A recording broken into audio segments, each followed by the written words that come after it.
I think we're ready to get started with the Coptic stitch. So you can get your kit out. We've got our instructions, so you'll be able to refer back to those. What we need to do is we need to create some signatures.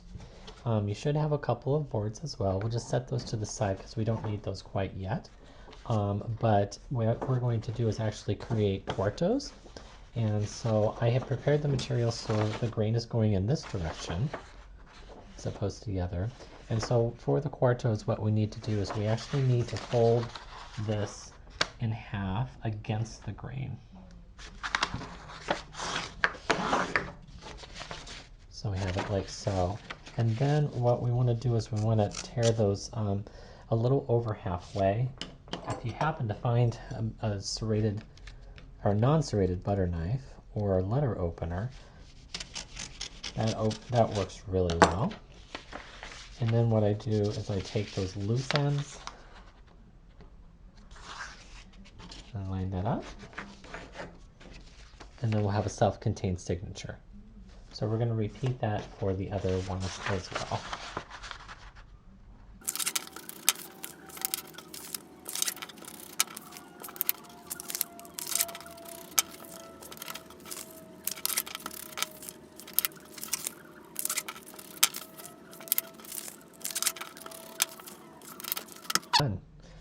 Just be careful when you're tearing those pages. Try to keep that bone folder or letter opener as parallel to the inside of the fold as possible. Now what we need to do is create a jig for our sewing stations. And as a reminder, I'm going to lay that jig in there, and you can use a paper clip. And this is where I can either use my awl or my pin tool. The pin tool has a plastic cover, and you'll notice that fortunately it's about the same width, but I'm just going to go with my awl because it seems nice and sharp. I'm just going to be careful not to really plow through there too much. And so as a reminder, you line it up with the mark that you've made from your template, and then you push straight out. I will do this in this direction so you can see more easily. I'll line it up, and I'm just barely coming out. I want to make sure the needle can pass through.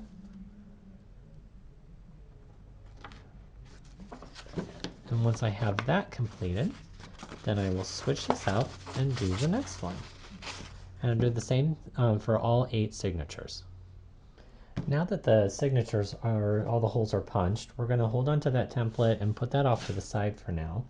But I did cut a couple of boards, and you'll notice that the board, if I put the sewn edge right up against the edge of the board, you'll see there's an extra space at the head, tail, and foredge for the square. Now the board is a little rough at the moment, so you may need to take your sandpaper and go over those edges to make sure they're nice and smooth. Because depending on the covering material, the thinner it is, the more it's going to show up any irregularities. There's also the, I don't know if you've noticed, but there's a rougher grit and a smoother grit. It will depend on how irregular it is. I definitely want to go over the edges of the board. Okay, so that's ready to go. And you can select your covering material. I chose this one. Keep in mind that this structure is going to be exposed. And I'll show you an example of that. I actually wanted to make sure that it matched, so I found some brown linen thread that I'm going to use for this for the outside. And it'll also show up a lot better when I demonstrate. But what we want to do is we want to prepare the covers for this structure. And the nice thing about most of this handmade paper that I sent to you is that it does not have a grain, so we can be it's pretty forgiving in terms of how we lay this out. And in fact, I think I might be able to get 2 across. No, not quite. So I'm just going to run it like this, and you should have some waste paper. And what we're going to do, I went ahead and mixed up, if you've got your methyl cellulose, I ended up doing a full cup of water, but it's pretty thick and gelatinous. You can do a mixture of 2/3 methyl cellulose, 2/3 PVA and 1/3 methyl cellulose, really only mix enough for your project. I mean, obviously this is something we can come back to, so it's not a big issue. You've got extra, but you just want a separate glue pot for that project. I went ahead and already mixed some up, so I have that ready to go. I'm just going to get that on there. And what I'm going to do is just, and I know this is a refresher for most of you, but gluing from the center out in all directions. I use the tops of my fingernails to make sure that it doesn't stick to the board. You can pick this up, and just to make sure it's not going to get onto anything important, I'm going to fold over that waste paper so it doesn't get onto anything. Now, looking at your paper, you know, if you chose your paste paper or something, you may want to find an area that pleases you, but I'm going to run this to the edge. I'm going to leave myself about 5/8 on the outside edge. Move that on there. I'm going to flip this over and make sure that this is sticking really well.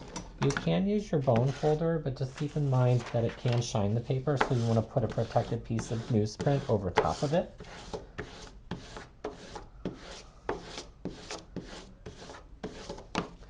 I happen to have a Teflon folder available, so I'm just going to go ahead and go over it with that. And from here, I can pull out my cheater strip that I have handy here, and my craft knife. I'm going to release this.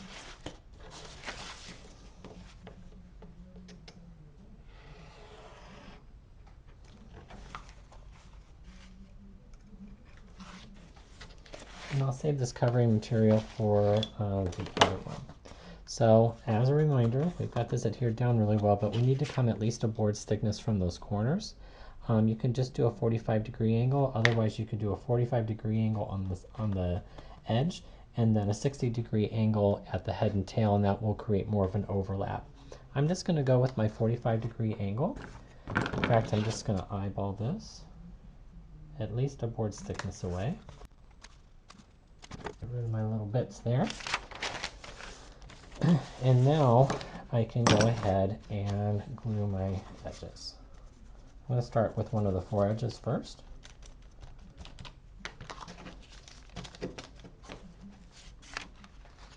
And remember, I utilize my thumb and my forefinger just to make sure it is adhering to the edge of that board, and then slowly turn it over.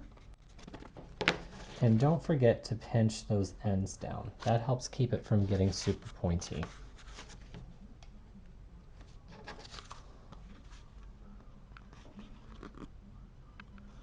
Okay, I'm going to switch to the opposite side and do that. We've got those two done. So when we do one side, we always do the opposite. And then I'll do the head and tail. And work off the edge of your table as well. That's nice and neat. You can tap those corners down a little bit. And I'll do one last edge. I know I haven't folded this over, but I slowly move this out to ensure that I don't get any adhesive on the face side or decorative side of the paper. Now I'm ready to fold that.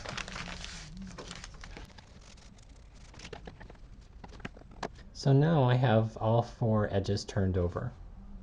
What I want to do then is lay this under some weight. I happen to have this handy. It's just an old iron. Now you can place a clean board or a book on top just to ensure that it's going to lie flat. And repeat for the other cover. Now that I've given the covers a chance to dry, I'll take them out from underneath the weights.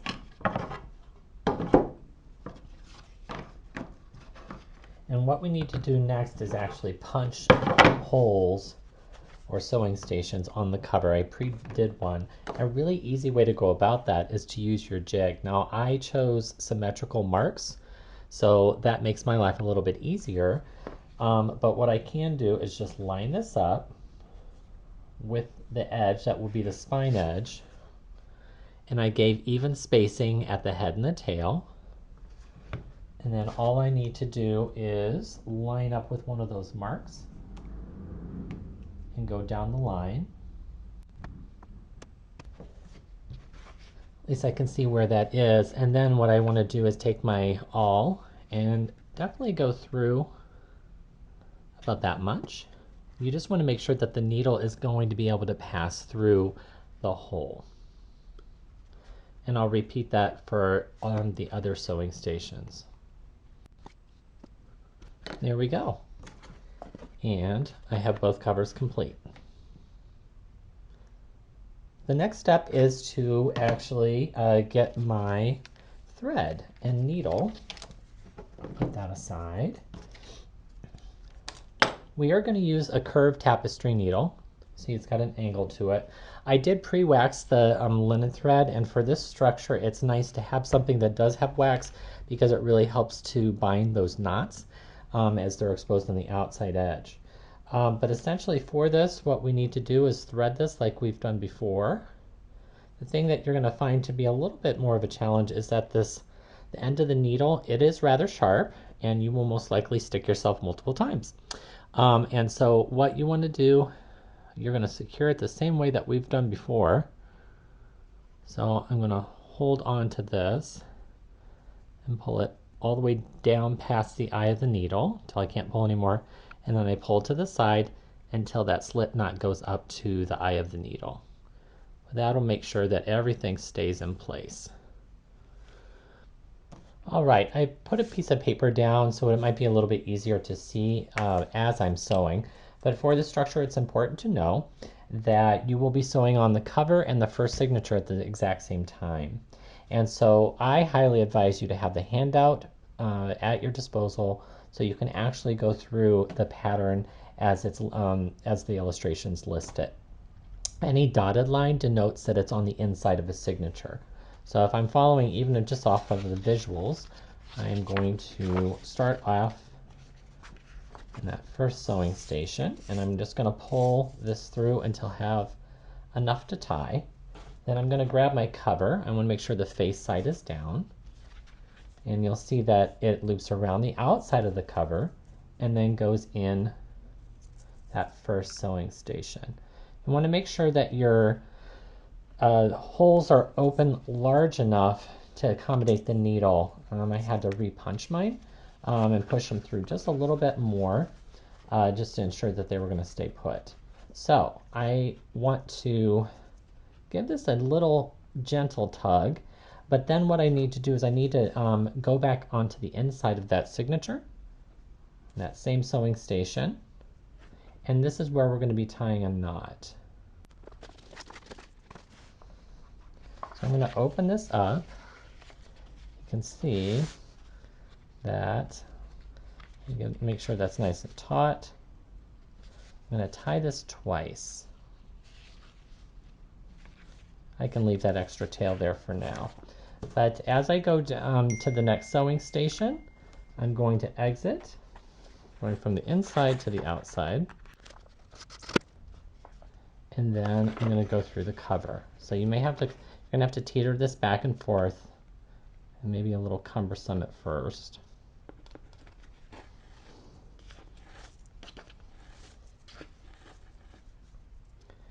And I like to come to the left hand side of that stitch.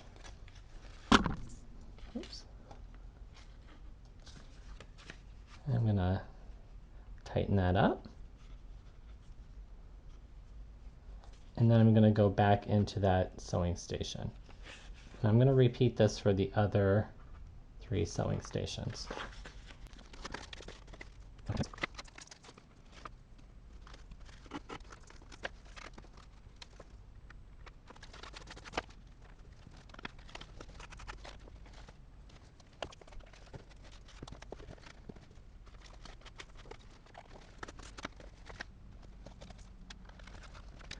Okay, now that I've gotten that sewn all the way across, and make sure my threads are nice and tight, We are going to stay on the outside, and you can see that we'll add another signature on there. I always like to bone fold over that signature once I've added it. It's going to help keep that spine nice and flat. You'll grab your next signature.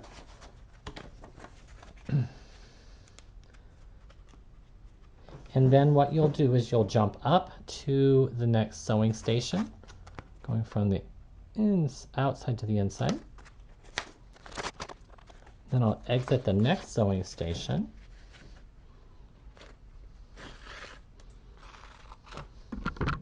Oops.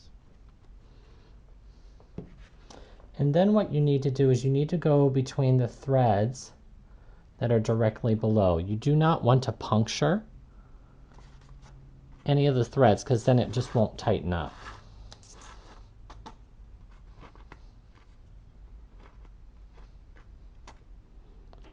And then we'll go back into that same sewing station.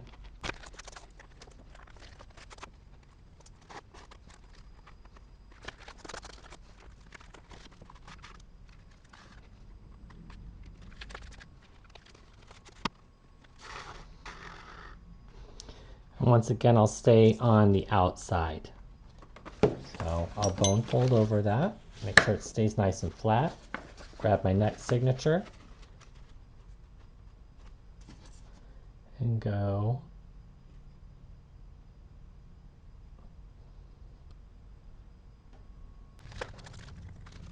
and then once I exit here, I will go in between the two signatures directly below.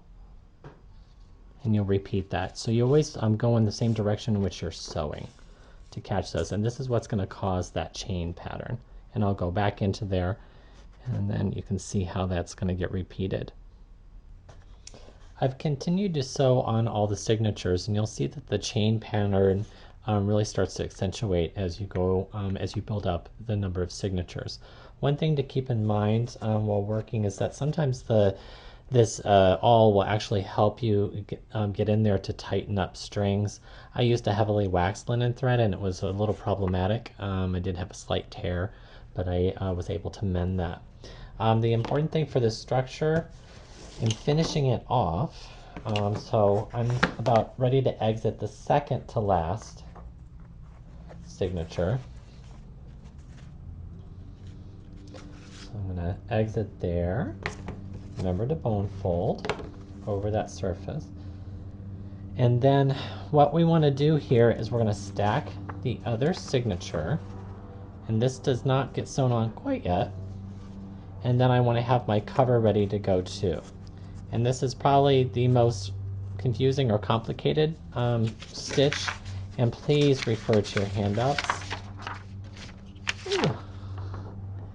You'll see that the pattern is pretty clearly displayed, but as we exit here, what we need to do is go between the two signatures directly below.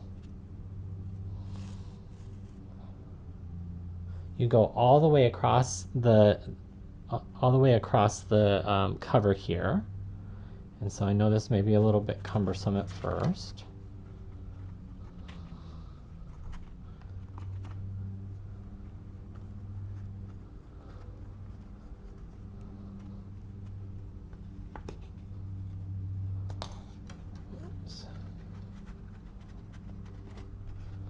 Strings are fighting me here a little bit. Okay, so you can see how I exited there and went all the way up to the top. And then as I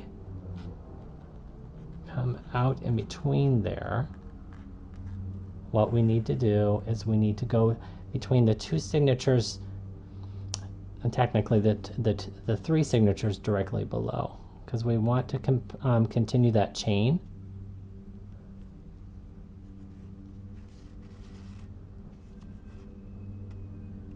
And you want to make sure your stitching is tight and stuff, but then what we want to do is go into that last signature, the first sewing station of that last signature.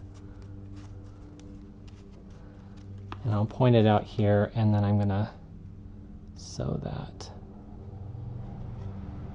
That will at least get this secured. So I do need to tighten up my stitching. It's a little loose, but I'm on the inside. And then when I exit the next sewing station,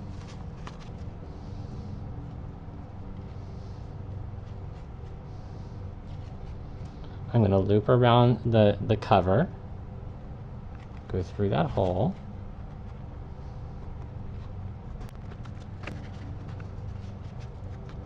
I'm going to back that up. I think I did not punch these holes a little bit larger like I did on the other side. I'm going to do that now so I don't create any headaches for myself. And so I'm in between that, which I know feels a little cumbersome at first. But then what we want to do is we want to come out in between.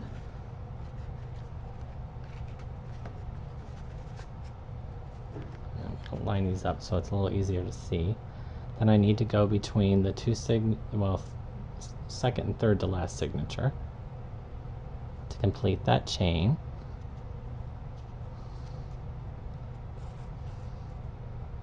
And then I'll go on to the next sewing station. And I'm going to repeat this all the way at the end. And then once you get to that last signature, then you'll want to just tie that off. So you'll be on the inside, and then you'll have to just tie a knot to secure that. I'll show you what that looks like in just a moment.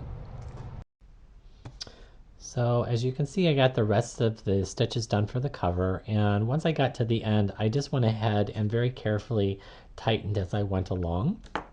I know I said you could end on the inside. That is most certainly true. And because you can see I have my final stitch here, so I could re-enter there.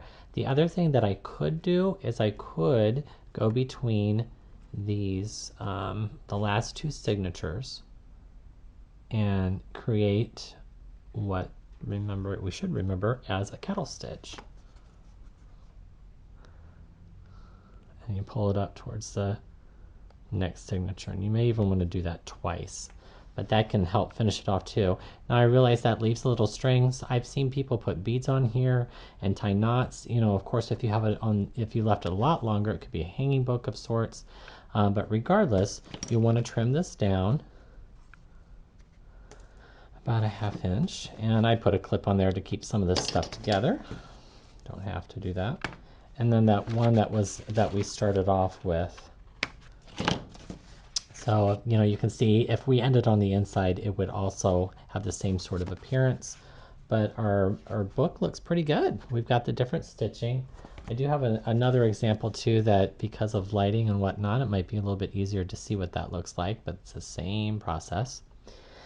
And the only thing that we have left to do, and hold on to that tapestry needle. I think I poked myself 7 times.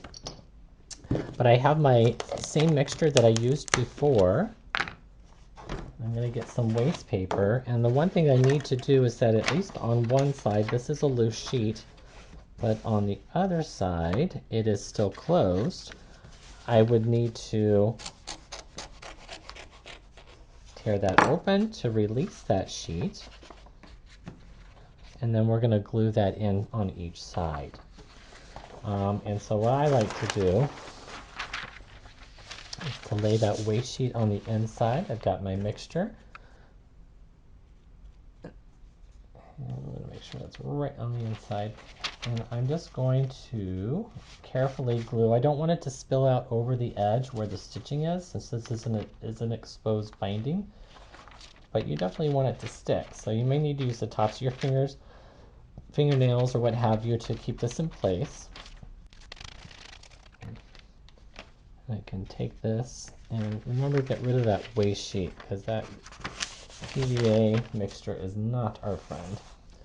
And so this is somewhat flexible, so like if you need to sort of jostle things around a little bit, but the goal is to have an even square. In fact, I just lightly place it on there and I can slide it into place as long as I'm not pushing on the outside edges. Make sure you know where any glue bits are. But you can use your bone folder or other device. I'm using my Teflon. Make sure that's going to stick really well.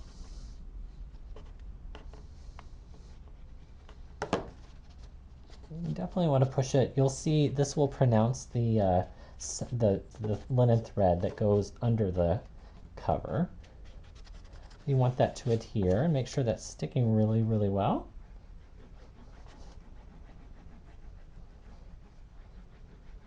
And we all have the same paper, so this seems to be gluing out fairly well.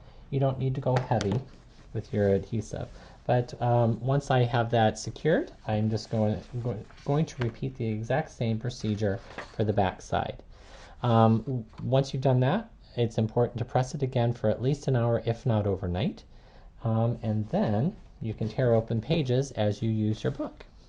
So that's our first structure. You can see 2 examples of that.